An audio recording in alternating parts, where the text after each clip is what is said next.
কুরবানি ইসলামের গুরুত্বপূর্ণ অংশ। এর মূল শিক্ষা ত্যাগ, ভালোবাসা এবং আল্লাহর প্রতি সম্পূর্ণ আনুগত্য। এই কুরবানির গল্পের শুরু হয় হাজার বছর আগে ইব্রাহিম আলাইহিসসালামের সময় থেকে। ইব্রাহিম আলাইহিসসালাম ছিলেন এক মহান নবী, যার জীবনের প্রতিটি কাজ আল্লাহর জন্য। এক রাতে তিনি একটি বিশেষ স্বপ্ন দেখলেন। তিনি তার প্রিয় পুত্র ইসমাইল আলাইহিসসালাম কে আল্লাহর জন্য কুরবানি দিচ্ছেন।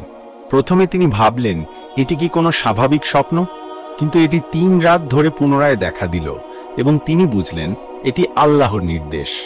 ইব্রাহিম আলাইহিসসালাম তার প্রিয় ছেলে ইসমাইল আলাইহিসসালামকে ডেকে বললেন, বাবা, আমি একটি স্বপ্ন দেখেছি যে তোমাকে কুরবানি করছি, তুমি কি মনে করো? ইসমাইল আলাইহিসসালাম বিনয়ের সাথে বললেন, হে বাবা, আল্লাহ যা নির্দেশ দিয়েছেন তুমি তাই করো, আমাকে সবর করতে দেখবে ইনশাআল্লাহ। এই কথা প্রমাণ করে কুরবানি কেবল পশু জবাই নয়, এটি পিতা পুত্রের ভালোবাসা, ত্যাগ, আনুগত্যের এক নিদর্শন। যখন ইব্রাহিম আলাইহিসসালাম ইসমাইল আলাইহিসসালামকে শুইয়ে দেন এবং চোখ বন্ধ করে কুরবানির জন্য প্রস্তুত হন, ঠিক তখনই আল্লাহর কণ্ঠ ভেসে আসে, হে ইব্রাহিম, তুমি পরীক্ষায় উত্তীর্ণ হলে।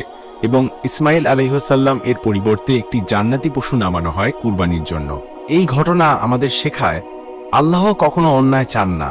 তিনি আমাদের ধৈর্য, বিশ্বাস এবং ভালোবাসা পরীক্ষা করেন, আর কুরবানির মাধ্যমে আমরা সেই শিক্ষা পাই। আজও আমরা কুরবানির মাধ্যমে সেই ইতিহাসের স্মরণ করি। এটি কেবল পশু জবাই নয়, বরং আমাদের অন্তরের কুরবানি, অহংকার, লোভ, হিংসা ত্যাগ করা এবং আল্লাহর সন্তুষ্টির জন্য কাজ করা। কুরবানির মাধ্যমে গরিব অসহায় মানুষের সাথে ভাগাভাগি করা, মানবতার শিক্ষা অর্জন করা।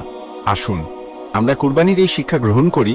আল্লাহর প্রতি ভালোবাসা, আত্মত্যাগ, ধৈর্য এবং মানুষের সেবা হোক আমাদের প্রতিদিনের জীবনেও এই কুরবানির শিক্ষা জারি।